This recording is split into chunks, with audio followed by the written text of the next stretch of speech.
Welcome to the Institute of Advanced Legal Studies in London. My name is Carl Stitchen, and I'm the Director of IELTS. It's my pleasure to welcome you today to Law and Humanities in a Pandemic.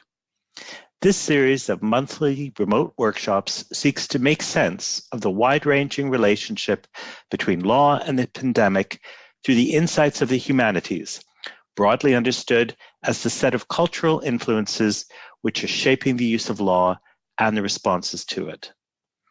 As part of the School of Advanced Study in the University of London, the Institute is committed to a spirit of interdisciplinary inquiry focused on the humanities as a means of better understanding the world we face. Today's workshop is entitled Pandemic Planning, Models, and Regimes of the Body, and features two papers. Our format is as follows.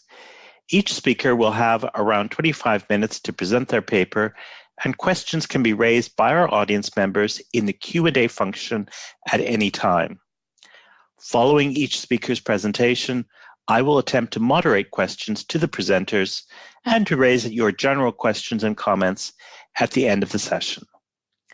Our first paper today is by David Carter and Mark DeVitis and will be presented by Mark. David is a senior lecturer and National Health and Medical Research Council Early Career Fellow at the University of Technology, Sydney, in the Faculty of Law. His work focuses on the legal, regulatory, and governance challenges involved in the delivery of safe, effective, and sustainable healthcare services.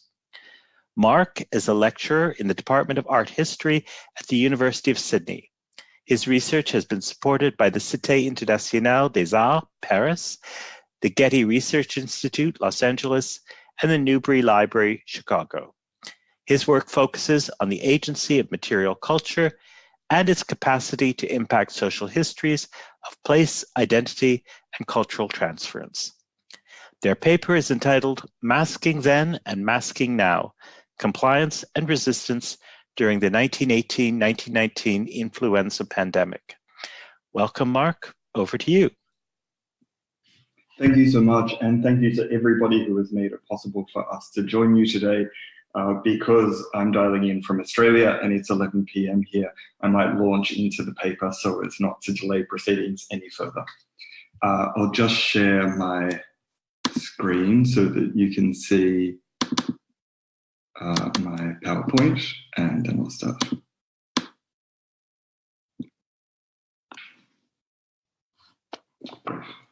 So in Australia, the COVID-19 pandemic has resulted in close to 29,000 cases and 909 deaths as of mid-February 2021.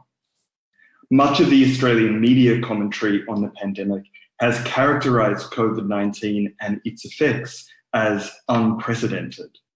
Though seemingly not the intention of most commentators, this classification should be taken to mean unprecedented within our collective living memory.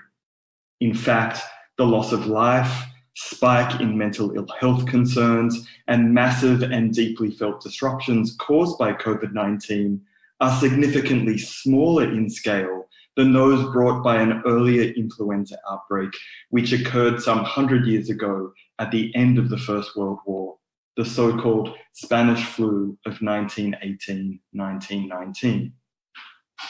Over the course of late 1918 and across 1919, an estimated 2 million Australians were infected with the influenza from a population of just over 5 million. So more than a 60-fold increase on infections when compared with COVID-19. At least 14,500 people died in under a year. That is 15 times the number of deaths when compared with the same period of the COVID-19 pandemic. Eyewitness accounts tell us that there were so many horse-drawn hearses lining the streets of Sydney that they could have been mistaken for some sort of ceremonial procession. While acknowledging the magnitude of the 1919 pandemic in our present circumstance may bring little consolation, an attempt to understand the parallels that run between these two historic pandemic events is a worthy undertaking.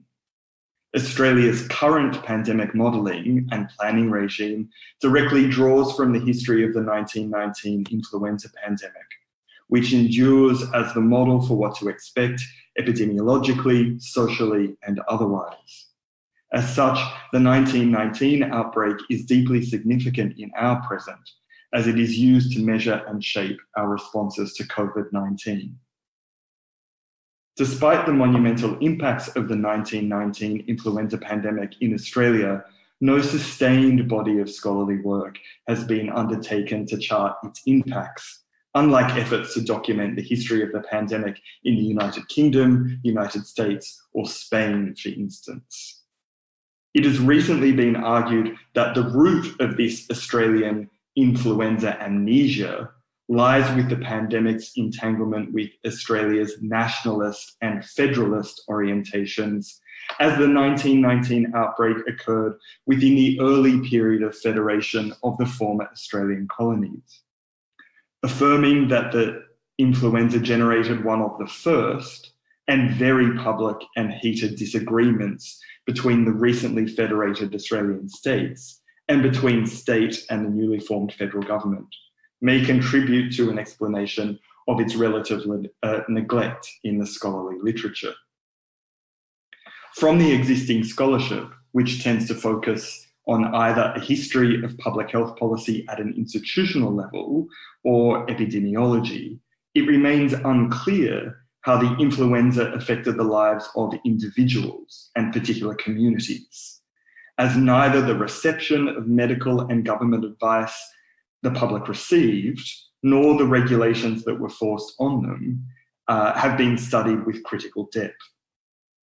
That the scholarly literature largely excludes lived experience from its critical focus is all the more surprising in the face of the overwhelming amount of primary material available to researchers that speaks to the pandemic's impact on the lives of those who lived through it, particularly abundant in the popular press. Newspapers were the principal means through which ideas circulated, including government directives, but also diverse opinion pieces, quantitative research data, and the examination of ethical questions related to the pandemic. In this paper, we present a new perspective on the history of the 1918-1919 influenza pandemic in Australia, focusing particularly on New South Wales and its capital, Sydney, the state and city which suffered the greatest losses. Our particular interest is on the intersection of law and culture, with the aim of uncovering a rich lived history of the pandemic to better understand the public's response to health measures put in place to protect them. The aim of the research is to examine how efforts to regulate the lives of the inhabitants of Sydney to guard them against the forces of the pandemic were received and acted upon. In an attempt to understand parallel and interwoven histories of lawmaking and lived experience of the influenza, our paper offers a case study of what a contemporary newspaper report described as the most talked of development in connection with the epidemic, the compulsory wearing of face masks. On January 30, 1919, the New South Wales state government ordered the people of Cumberland County, wider Sydney, to adopt face masks in the vast majority of public spheres. In 2021, face masks were made compulsory in public spaces in Sydney where social distancing could not be guaranteed, lasting from January 3 to January 24. Today, Sydneysiders are still required to wear face masks on all forms of public transport and while travelling on rideshare services. A study of the 1919 precedent can help us understand the implications and possible outcomes of such ongoing mandates, with the potential to impact approaches to how regulation is articulated in the present, as we still grapple with all that the law, public health, and cultural and social attitudes may contribute to the battling of the COVID-19 pandemic. For us, masks are not only a technical object of public health regulation, or what we today term personal protective equipment, but rather they are, both in 1919 and now, a form of dress, part of a practice of preparing the body for the public realm, whose imposition, use, misuse, and circulation provides a way of seeing pandemics played out on the most intimate scale upon individual human bodies, the same sites that are under attack from the influenza itself. As such, masks become a material emblem of the diverse and complex experiences of the influenza, a material object and associated practices born of the influenza pandemic, which expands our understanding of the way it may be addressed.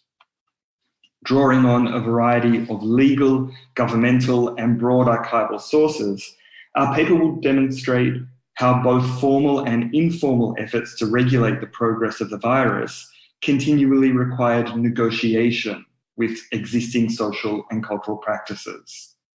Established conventions, particularly those of dressing the body, mediated responses to regulation, to the events and impacts of the influenza, and to its representation and articulation. Such an approach allows us to understand both the influenza mask and regulation, not as static, but as a lived historical device that is best understood as being in dialogue with those who receive it. In October of 1918, the first vessels carrying what was termed the Spanish flu arrived in Australia. Australian officials in the newly established Commonwealth Quarantine Service instituted a maritime quarantine. This maritime quarantine was a signal feature of the Australian government's response to influenza, with every vessel that wished to dock in an Australian port requiring 7 days quarantine. Strong resistance to quarantine was felt from its inception, and multiple large-scale breaches of quarantine and isolation were characterised as constant by the Secretary of the Department of Defence, who labelled quarantine breaches as mutiny. The Commandant of the 5th Military District ordered that if the Guard cannot find any other means of preventing these men from breaking quarantine, that they should use their rifles even to the extent of inflicting serious bodily harm or killing some member of the Australian Imperial Force while trying to break out. While this may seem hyperbolic, when 150 men held in quarantine aboard the Orsova threatened to breach quarantine lines, they were met at the gates of the quarantine station by an armed guard, whereupon they were reported to have listened to reason and returned to their accommodation. Within the entire history of the Australian nation, this event represents the first and only time that the Australian Defence Force has been called out under constitutional power to render aid to civil authorities to quell civil unrest. Unsurprising considering the historic and confronting nature of this response, moments of resistance to public health regulation were highly visible and widely reported and debated in the press. What is key to acknowledge is that resistance to the establishment of legal responses to the control of the spread of the influenza are in evidence from the earliest histories of the pandemic. As the pandemic took hold, regulations began to impact the lives of the residents of Sydney, not just those returning from war. Successive areas of New South Wales were declared to be infected, whereupon quarantine and isolation was instituted, with crossing into and out of these declared areas prohibited. The management of hospitals was taken over by the state, and the state proclaimed that all libraries, schools, churches, theatres, public halls, and places of indoor entertainment be closed. Meetings for any purpose whatsoever were banned, including both religious and political meetings. Temporary emergency hospitals were opened, with numerous depots for stockpiling and delivering aid, which were established across the state. Finally, all persons within the county of Cumberland, within 10 miles of the Victorian border, or on public transport, were required to wear multi-layered gauze face masks, ideally comprising of 6 layers, with a penalty of up to £10 for any transgression. Likely primed by tensions regarding the conduct and effectiveness of the maritime quarantine, a heated debate as to the effectiveness of the mask erupted. This revealed further tensions between state and federal governments, as well as within the medical community. These discourses around masking found expression in the popular press. "The wearing of the mask, is it merely a fad?" asked one newspaper headline. Competing letters to the editor in both scientific journals and widely circulated newspapers claim that masks were either the only effective way to curb the influenza's reach, or alternatively, a wholly useless undertaking. In the face of such furious disagreement from all quarters, those subject to the regulation were confronted with a complex series of positions to navigate. On the eve of the masking regulation coming into effect, the Daily Telegraph newspaper offered, "While the government can enforce all these regulations, there is much that must be left to the common sense of the people themselves." At every level of governmental, medical, and then social discourse, the status of the mask as a response to the pandemic was deliberated. This ambivalence directed at the mask during the outbreak is replicated by modern commentators. American historian John Barry, author of the widely cited 2004 book, The Great Influenza, states, "The masks actually didn't do any good whatsoever, while researchers in the sciences tend to be more circumspect." Mirroring reporting and government advice at the time, modern scholarship tends to categorize responses to compulsory masking through a set of binaries. One of these binaries divides communities into those who adopted the mask and those who didn't, a compliance-non-compliance frame. Another binary also uses a positive-negative structure, but approaches the mask by way of a hermeneutic of modern reason or of succumbing to fear. That is, either positively as a tool of modern sanitization and scientific reason, or negatively, with the mask representing a ghoulish reminder of the presence of death. Eyewitness accounts recorded at the time of the outbreak seem to support each of these models of theorizing the influenza mask. For instance, writing in the Daily Observer Tamworth under the heading "Touchy Topic of the Day," an unnamed journalist writes, "The slight inconvenience of wearing a gruesome-looking mask and the absurdity of the spectacle are small considerations in comparison with the frightful risks of maintaining the individual sense of dignity. The black spectre of death is hanging over Sydney today. The white mask indicates that everyone sees it." Alongside the presence of fear, a practical resolve was also observed through the assertion that people were following medical advice that advocated for masking. As recounted in the Sydney Stock and Station Journal, I quote, "Some people there are, of course, who have no faith in the mask, but most people are giving the doctors the benefit of the doubt."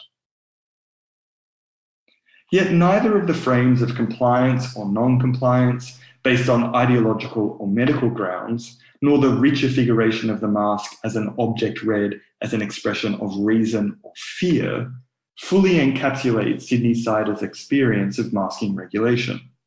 Rather, we argue that factors beyond these discourses were central to the shaping of responses to masking regulation.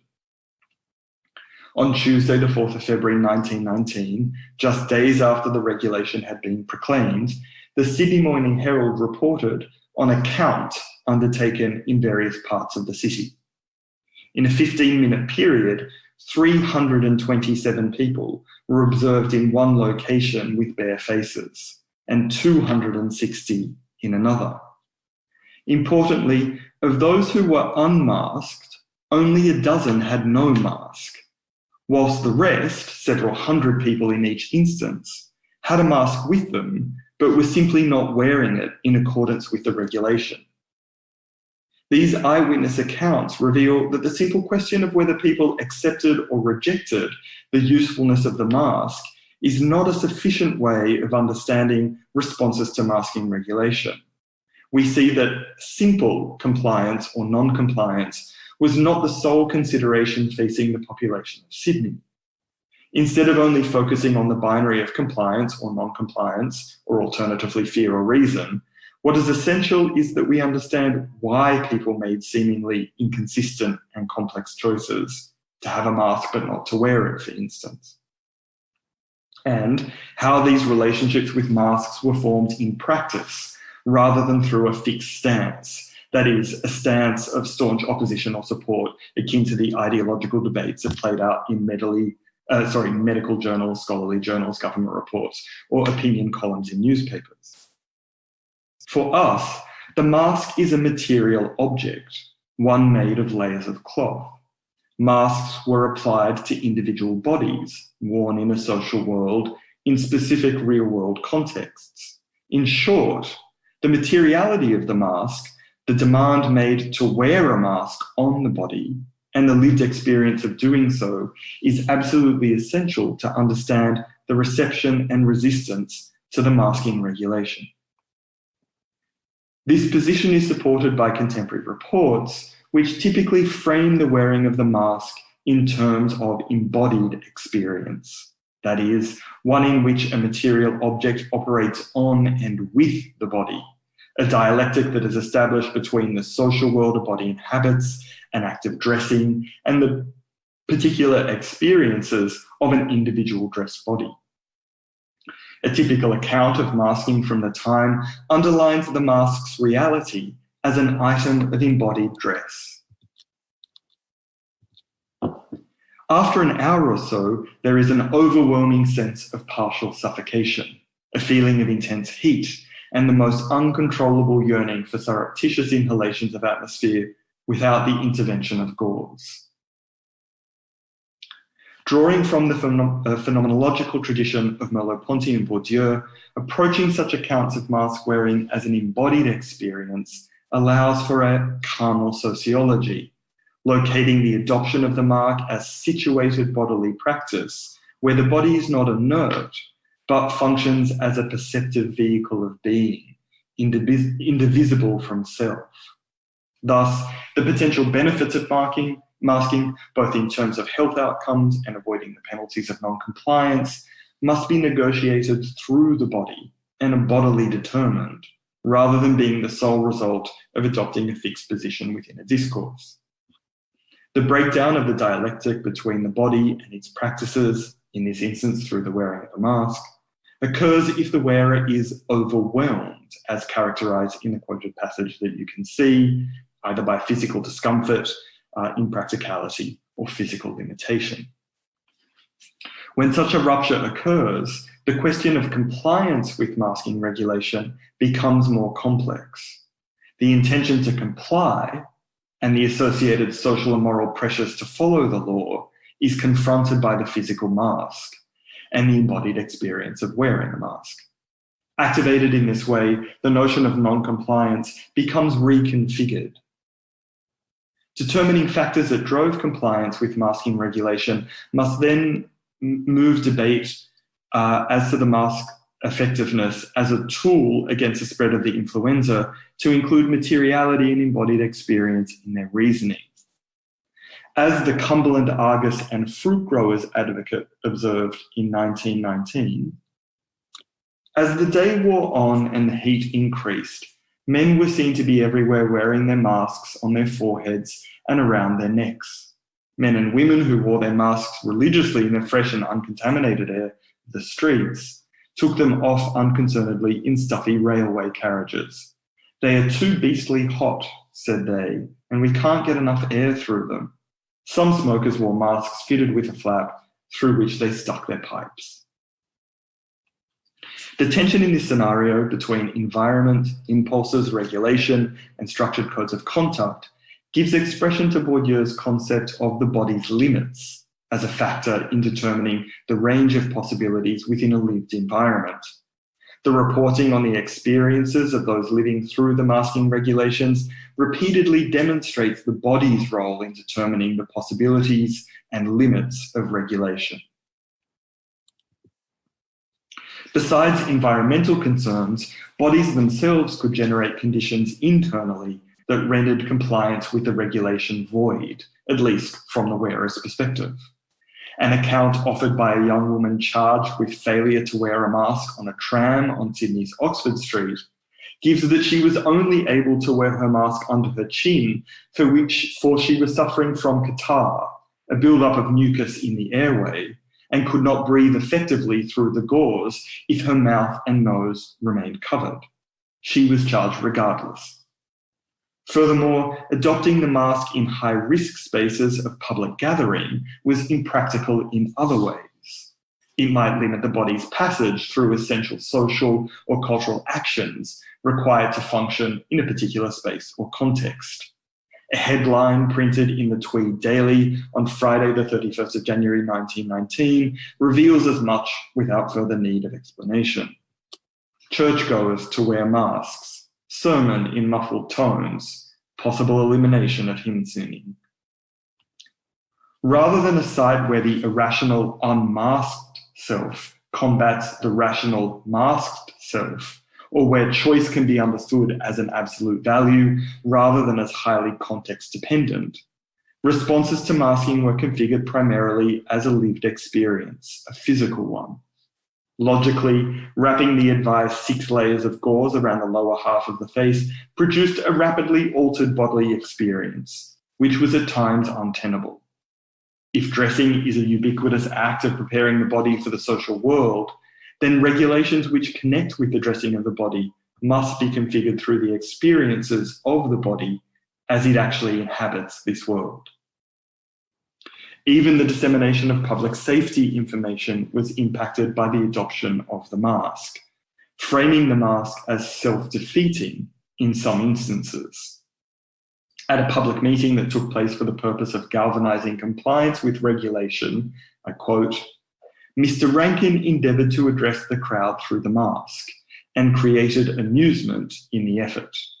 'Can you understand what I say?' he asked a member of the audience. 'No,' came back the answer. Then Mr. Rankin abandoned the mask and trusted to Providence that he would escape any germs during the remainder of the evening." Mandating the wearing of a mask was not an endpoint. The requirement to wear a mask was an initiating act that generated a series of potential subsequent actions.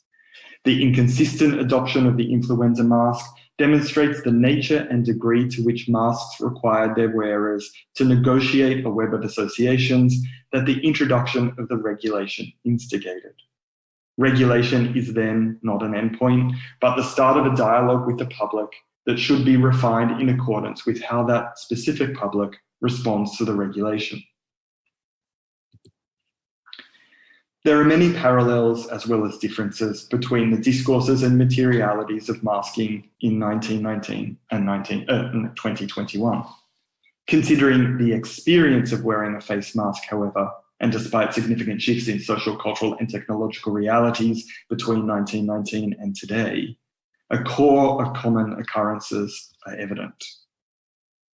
Adjusting an uncomfortable or unstable mask without washing or sanitizing afterwards, wearing a mask improperly, only on the chin or under the nose, pulling a mask down by its front to speak on a telephone, which we can see happening in the photograph that you're looking at, and so on. These are all such common actions in present-day Sydney that one is almost guaranteed to witness or even participate in one or more of these actions multiple times in any given outing. One Australian journalist humorously calls this half-masking, presumably a play on half-arsing. That is, to do something improperly with little effort or care, showing unwillingness to fully engage with the practice.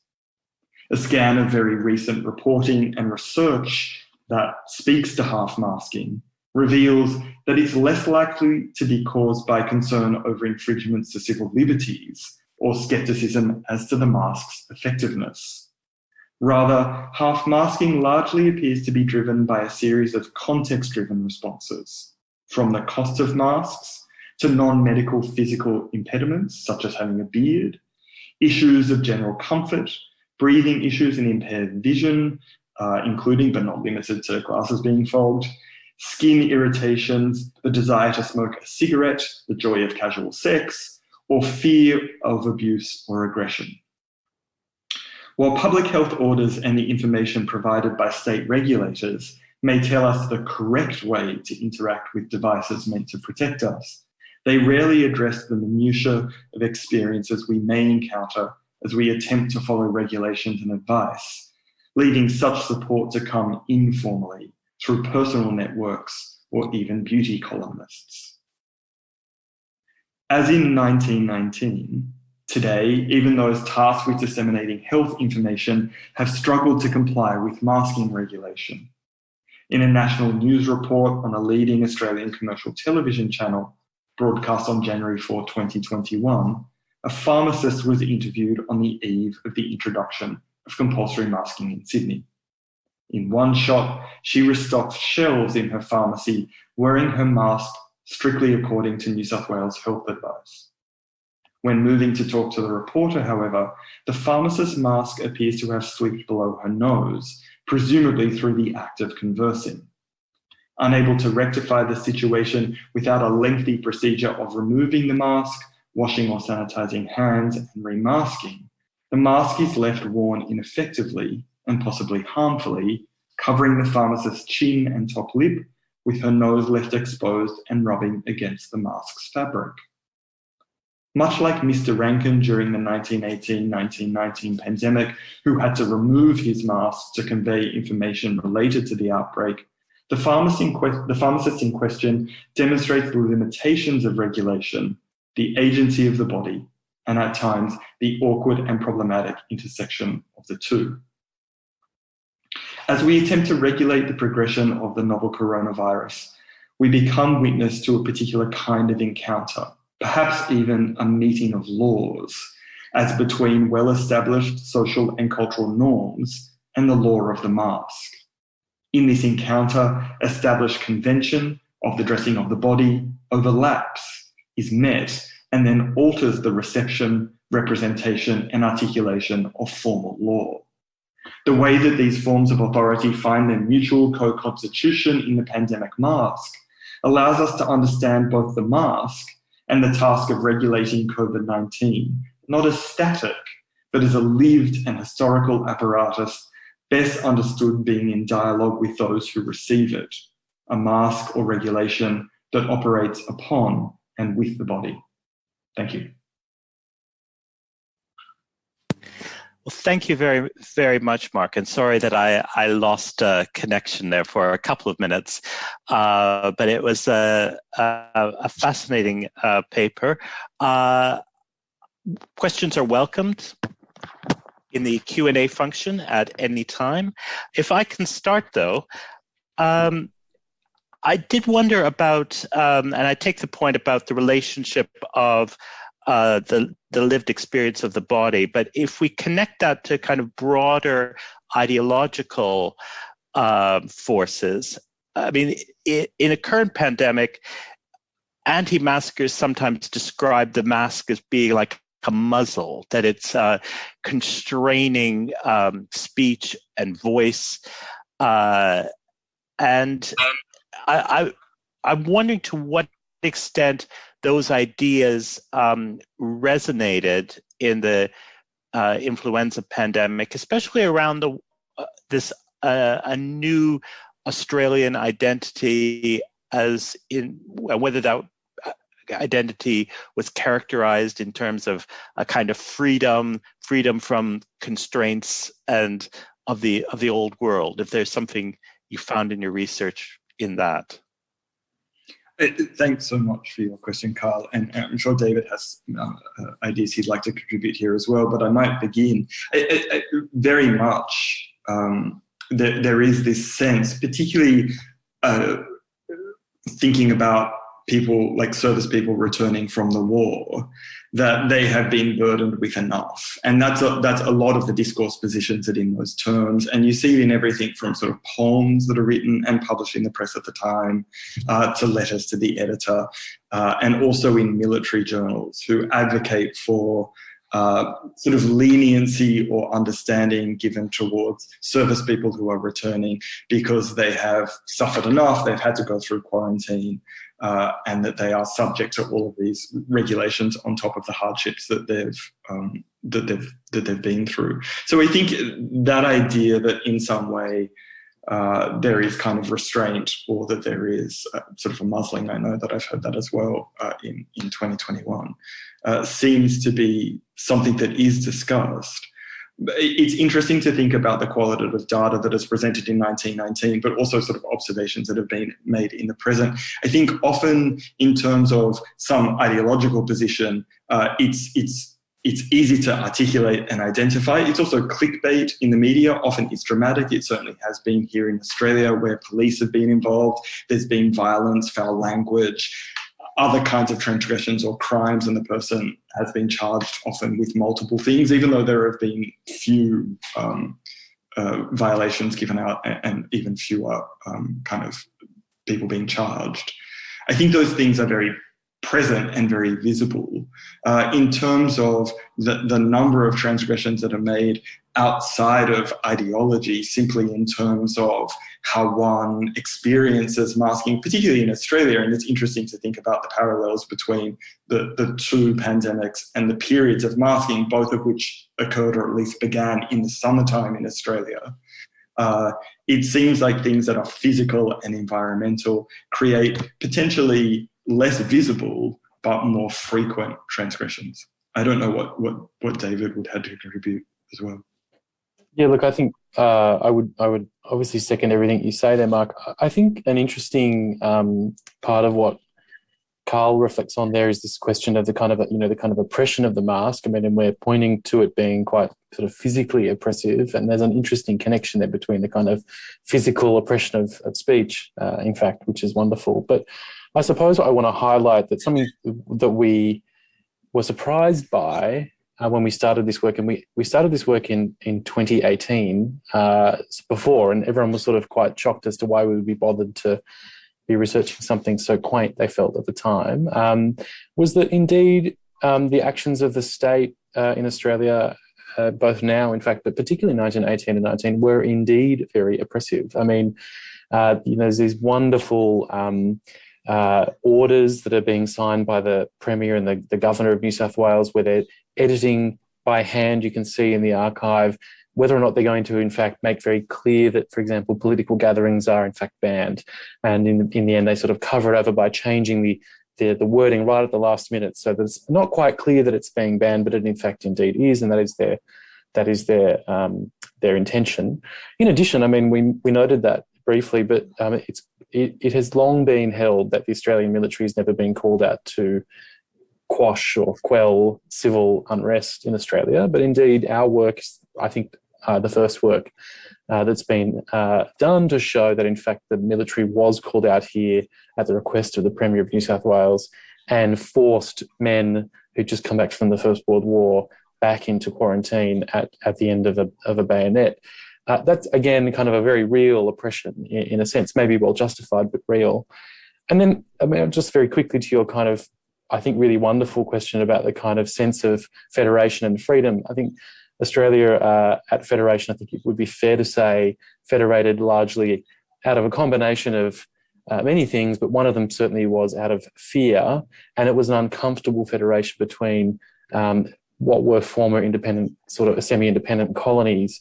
And so you see in 1918 and 19 this very newly federated and newly formed federal government struggling to respond in relation to the kind of demand that was placed on it in terms of quarantine.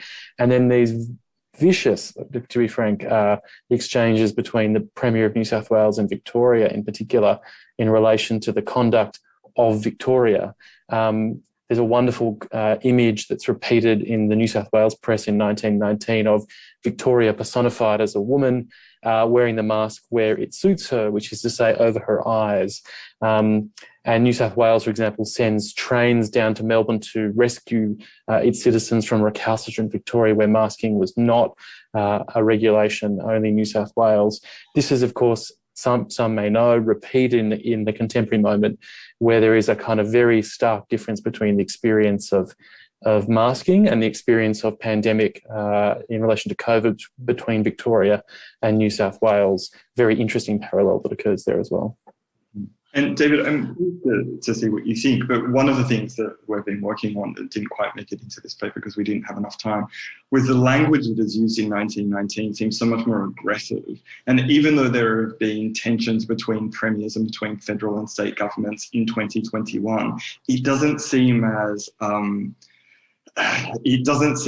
sort of like bare knuckled kind of like fighting as we saw in 1919, because these relationships sort of don't have a pattern. They haven't been tried and tested, and that there isn't sort of a rhetoric that they can rely on to sort of chaff but work with their counterparts. In 1919, it just seems like accusations are flying kind of through the media, and it creates an atmosphere of uncertainty, I think, and between sort of tribal rivalries, both within states and between the state and sort of federal authorities. And then, of course, people place themselves ideologically within these debates, I suppose, maybe affiliated with a state, but maybe not. I am struck, and this goes to the point about materiality, about climate and masking as being, it's something quite we don't think about, but there's kind of obviousness when you do. And I say this as someone who grew up in a subarctic climate, that for large parts of the year, you would, of course, be wearing a scarf as high as you possibly can, which, of course, fogs up the glasses all the time and freezes them. But that's just it's interesting how the very materiality of that is both obvious, but yet we somehow don't necessarily see it. I think so. And it's so regularly reported that sort of on a daily basis in sort of any publication across that period of 1919 where masking regulation is in effect, which is about a 6-month period. It varies, it lessens over time and you don't have to wear it in quite as many spaces. But there are sort of personal accounts and sort of, I suppose, advice being given by various community organisations about how these things can be managed so as to reduce the kind of physical impacts of it. But we could have chosen so many quotes that there are kind of any number, sort of more than we can manage, really, that speak to this idea that, people wear them in circumstances where they're not necessarily achieving anything, like in the fresh air, but the minute that they go into some internal space that doesn't have airflow, they take them off because they just can't breathe effectively. And finally, last question. We think of risk reduction, of the discourse around risk and risk reduction as a particularly modernist one. You describe something that's very binary in the paper around masks being effective or masks being useless. Do we see any beginnings at this point of notions of more nuanced notions of risk management? We do. I mean, there's heated debate. In fact, very active debate is probably more important in, for example, the Medical Journal of Australia at the time. So even amongst the kind of scientific and medical community as to the true effectiveness, much in the way in which there has been a little bit of a debate in the current moment. I have to say there's much more vigorous debate in 1918-19 than there is in the contemporary scientific literature, which is interesting. But then even amongst that debate, there is a thematic that comes through less from the state, but certainly more from medicine, where the kind of sense of things is, look, it may not be fully effective. We're not really sure. I mean, this is an era of medicine generally where we're not really sure about much to do with medicine anyway. But it's well worth trying to wear it. And then the state, in a sense, tries to impose it probably more strongly than the evidence suggested that it was there. But that's definitely present, much more than we had expected, both the debate, both the sensitivity to evidence, if that makes sense, and the sensitivity to how many, for example, layers of gauze are effective versus not. Is it 7? Is it 5? That's quite an interesting perspective. But then that sense of kind of, well, look, ethically and kind of, if you want to call it from a public health perspective, that the mask wearing may be not as effective as we're quite sure, but it's worth still having it be a recommendation, if not a regulation. Great. Well, I think we should stop there. Thank you very much for a fascinating paper. Could I ask you to stop the screen share and for your PowerPoint now, and we'll move on to our next paper, and Our next speaker is Ting Zhu. Ting is Professor of Law at the University of Essex Law School. Her research interests are situated in the fields of comparative property law, Chinese law, law governance and development, property and human rights, socio-legal studies, political economy, and the travel of legal and political ideas across different contexts. Ting's paper today is entitled Models and Lawmaking, Knowledge, Trust, and Authority in a Pandemic. Welcome, Ting. Over to you.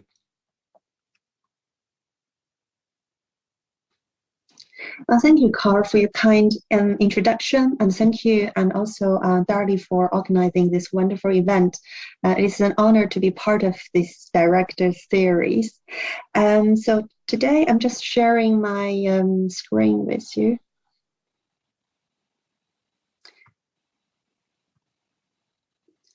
So I'm going to talk about models and rulemaking by focusing on ignorance and accountability in an uncertain world. And some of you may have noticed that I have made a slight change to the title originally proposed. So the original title was on models and lawmaking, knowledge, trust, and authority in the pandemic. But I had some further thoughts on the best terms. And because, as you know, that in the UK, the term lawmakers is usually synonymous with parliament rather than government. But the rules to deal with crises such as pandemic, and most of them are made by the government. And also this relates to this wide range of regulatory powers which modern governments have, and this means that parliaments are not central in or even important to much rulemaking, especially in this context of this pandemic. And this is a new area of research. Living in this pandemic is really, really difficult, but on the other hand, it's kind of pushing me to think about more questions.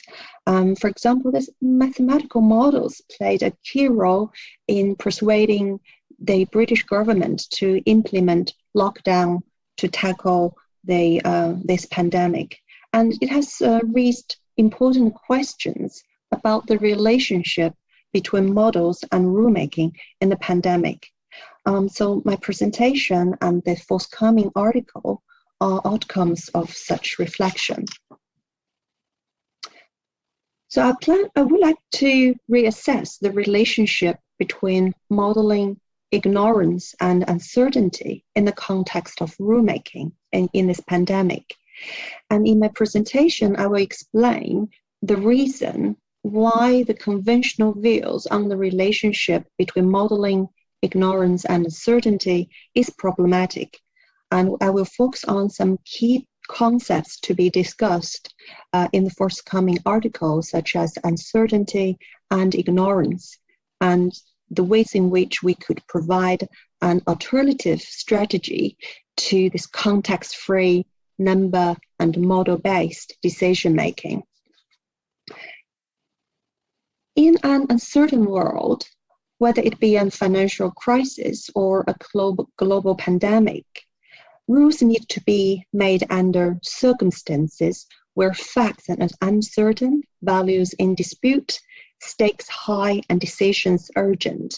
And here I just want to show you an example about this kind of rulemaking under conditions of uncertainty. So this is a quote from the email sent by a UK government health advisor to Richard Horton, and he's the editor-in-chief of The Lancet. And in the email, the government health advisor said that we know a number of things, but we also have some major gaps in knowledge.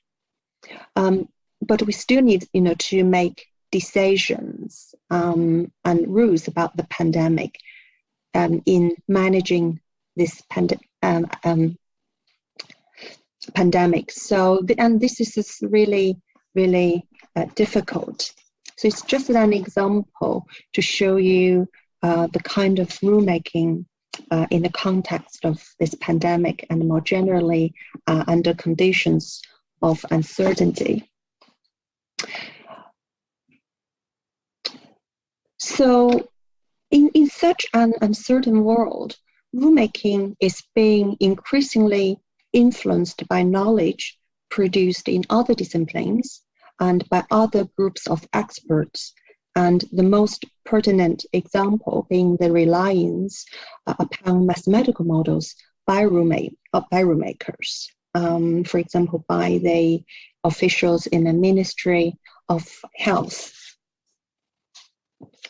And why we need to look at mathematical models, and when used appropriately, mathematical models can serve many purposes. For example, they can minimize the complexity of the real world and give precise answers in numbers.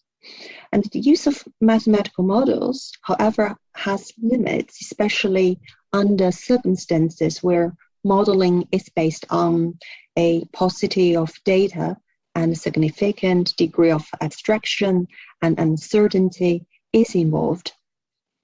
And another example to illustrate this point is that in 2020, Johns Hopkins Center for Health Security published a 2019 Global Health Security Index.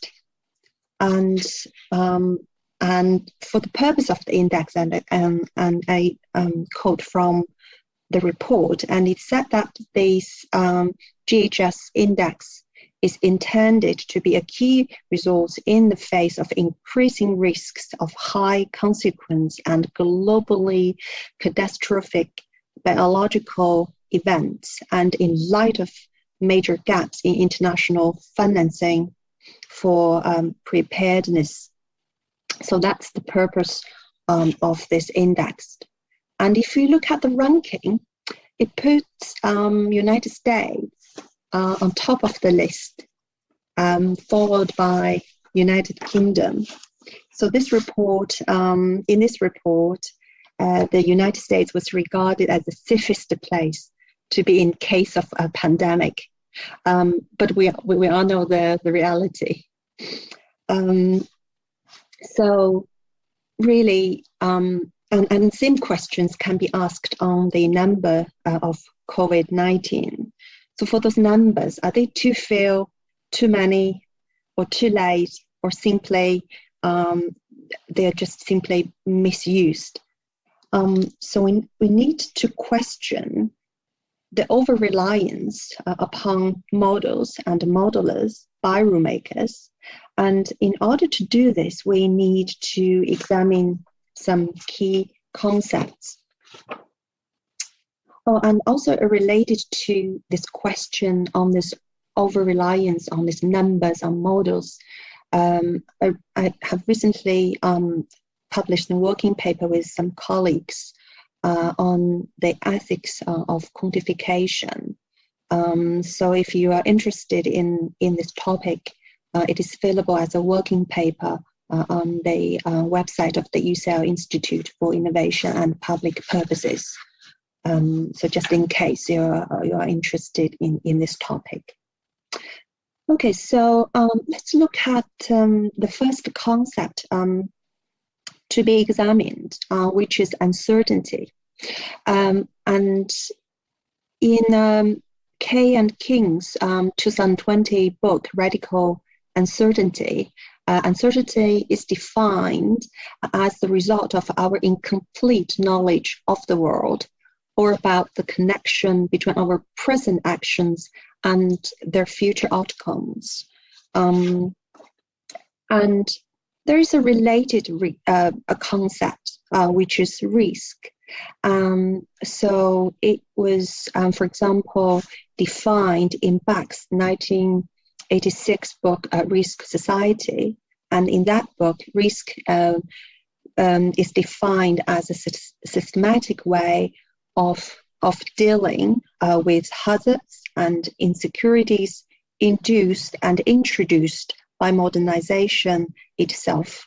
And risk was also discussed in, for example, Giddens and Pearson's book, 1998 book, Making Sense of Modernity. And it was argued that the idea of risk is bound up with aspiration to control, and particularly with the idea of controlling the future. So I think one important thing to note for the meaning of the risk is that so this is about unknowns, but these unknowns could be described with probabilities. So that's a very important point if we want to distinguish the meaning of risk from uncertainty.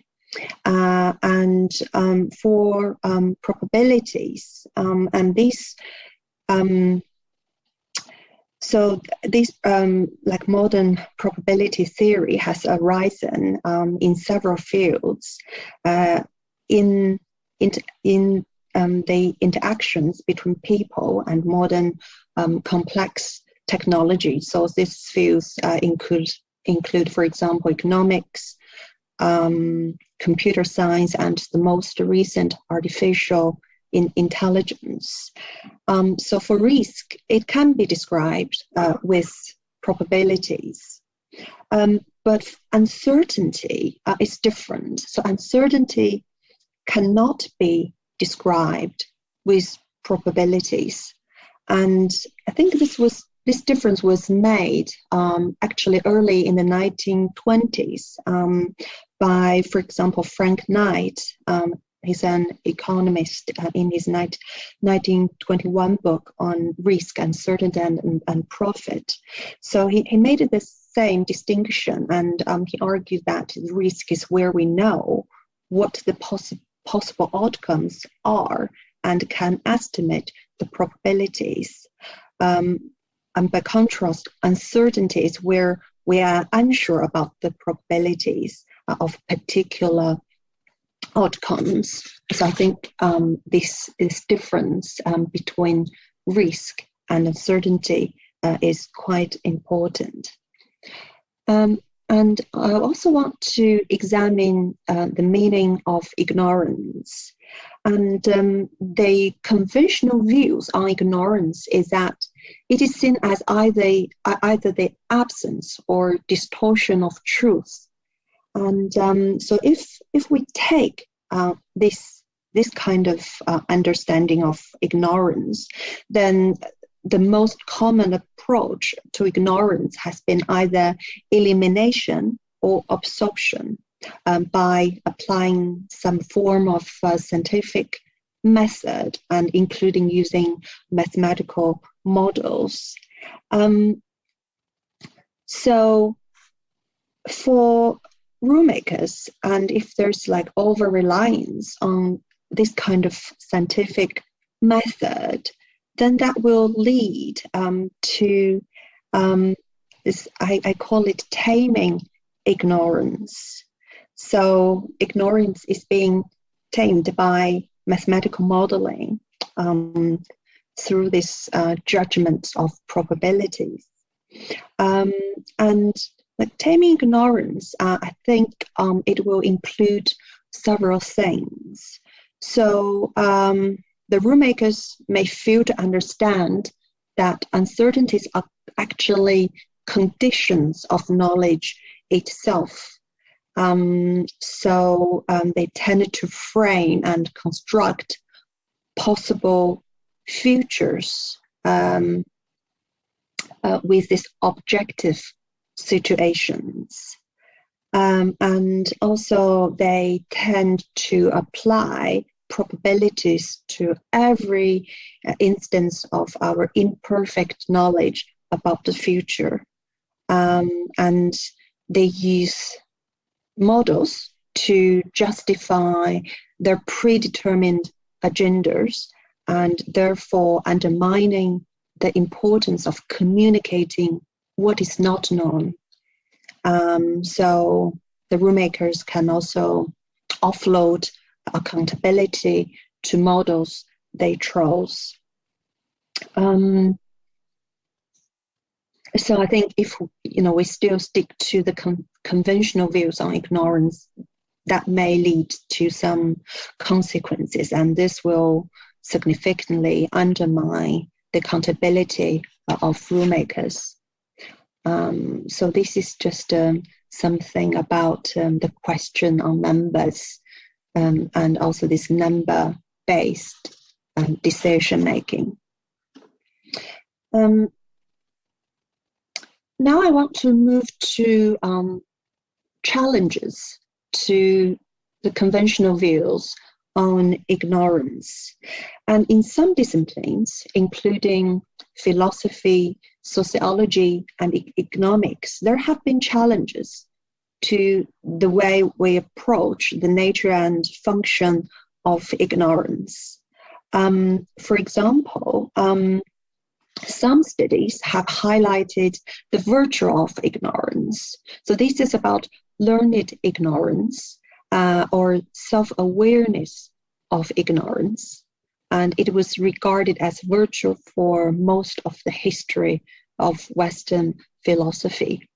And in sociology, it was also, some studies also argue that ignorance can serve as a productive force, and it is the twin rather than the opposite of knowledge.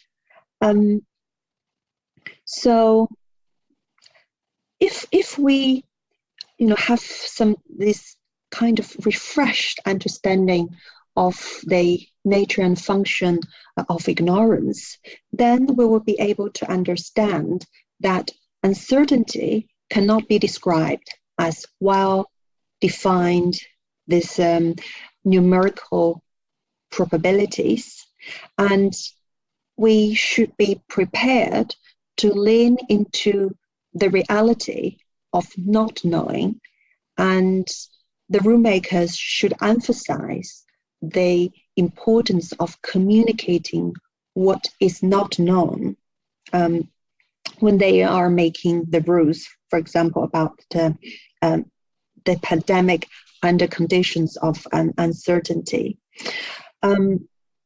So really, if we take this kind of framework of thinking, then ignorance will emerge as a positive value rather than a negative value, as usually discussed in these conventional views.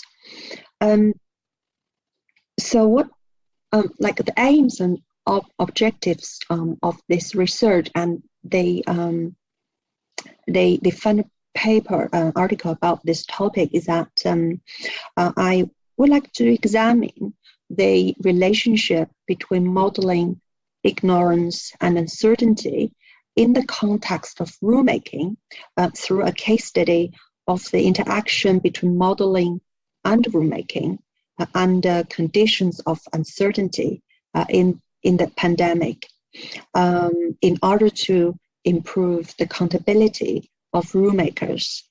So I listed some specific questions or the objectives of this project to be answered in the paper.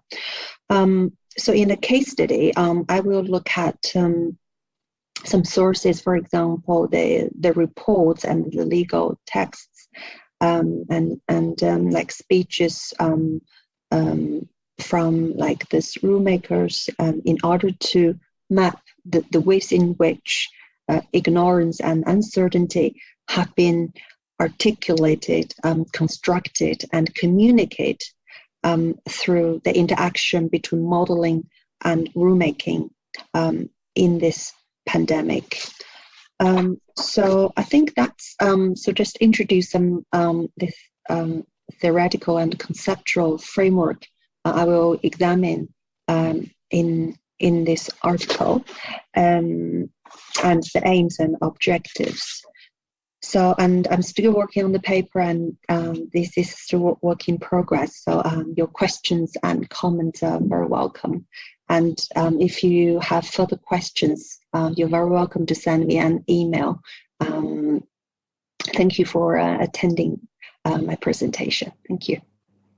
Thank you very much, Ting, for a fascinating paper. And once again, any questions or comments are welcome in the Q&A function. If I can begin, though, I thought your paper was really, it seemed to me to have a real ring of truth in terms of some of the things we've seen around the pandemic. What's striking, I think, is how much discomfort there is around uncertainty. We're not very, we're certainly not at ease with living with uncertainty, especially from experts, from modelers. And as an example, one example that struck me was around lockdown skeptics and the way in which they have constantly asked for modeling of what are the sort of health costs of lockdown in terms of diseases that weren't caught, or the mental health costs of lockdown, almost in the expectation that these things can actually be modeled with any degree of certainty. So we seem to get into this circle of this demand for certainty from modelers, and the failure to be able to provide that certainty just creates a skepticism about models. Does that make sense to you? Yeah, it makes sense. So I think, but from my experience, I think sometimes the modelers or modeling seems to over project the certainty of the numbers they produce. So that's why, as you mentioned, we're in the kind of circles. So I think that's why there's a need to have some further thinking about the value of acknowledging what is not known. So when you produce the numbers and then the consequent policy or rules, I think it's quite important to also let the public to know what is it not known in the process of modeling and in the result of the numbers produced. I think that will then make the public more acceptable to the numbers they produce. But in general, I think the modelers and also the rule makers, I think they kind of overemphasize the certainty in either the numbers or the rules that they're making. Could one reason for that, though, be that to kind of put that uncertainty out there as a modeler, is there a danger that leads to admit ignorance, to admit a degree of ignorance? Does that lead to a general skepticism about models and modeling per se in the general public, which of course is also problematic, and we do see some of that as well. Is that the downside of admitting ignorance? Is that people expect people assume any kind of ignorance is a sign that all of the modeling is invalid? Yes, there is. I think I agree with you. There's downside, but in terms of the solution, I couldn't come up with a solution about that. So how to achieve the balance? At meantime, admit the positive value of ignorance, but on the other hand, deal with the downside, as you mentioned. Do you have any thought on how to balance this? I don't know. I mean, it also strikes me, it's a bit like, as we all know, being a legal academic, being a teacher of law. When asked a question from students, and when we say, well, I don't know what the answer would be, does it undermine your authority in general to admit uncertainties, to admit ignorance? And I don't think there's an answer for that, but I do think it does show that you're quite right, that people aren't yet comfortable with uncertainty.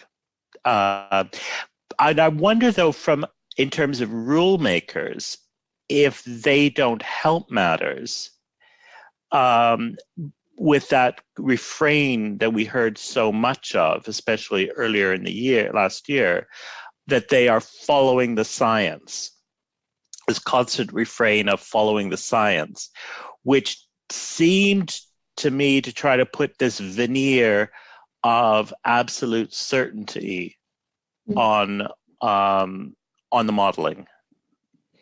Yeah, and yeah, the following the science, I think it could be used as very good excuse to offload their accountability. So we're just following the science. So we're not going to be held accountable to the models we chose. And I don't think that's fair. I don't think that's fair to the public, for example. And also, I think this will undermine the accountability of the rule makers. So I think they need to say more to the public. It's not just like we are following the science. Yeah. I mean, the other thing that strikes me that your paper nicely highlights is the difference, and both are so relevant in the pandemic, is the high level of ignorance, back to ignorance, but an ignorance around the concepts of risk and uncertainty and how they relate to each other, and the extent to which they get muddled together, and so often. I mean, is there a need? Is this a good example of where we could try to dispel ignorance by actually trying to really have a much clearer notion in the public's mind around these two concepts and how they relate and how they're different? Yeah. Great. Yeah, I think that's so I think to make this difference is really important. And as you mentioned, I think still most people kind of mix these two concepts together. But to think about like the rulemaking in the context of this pandemic and under conditions of uncertainty, I think it's important to make to understand the difference between risk and uncertainty. Great. Okay. Well, thank you very much, Ting. If you could stop screen sharing. Yeah. Thank you very much. And I think we will draw this workshop to a close. But at first, I would like to thank our guests for joining us today and presenting some incredibly rich, really textured papers. Look at history and look at the present pandemic. And I want to thank you as well to our audience for joining us, for participating. Our next workshop in the series will be on the 16th of March at 1700 GMT, and I hope you will join me then. Until then, it's goodbye from the Institute of Advanced Legal Studies in London. Thank you very much, and goodbye.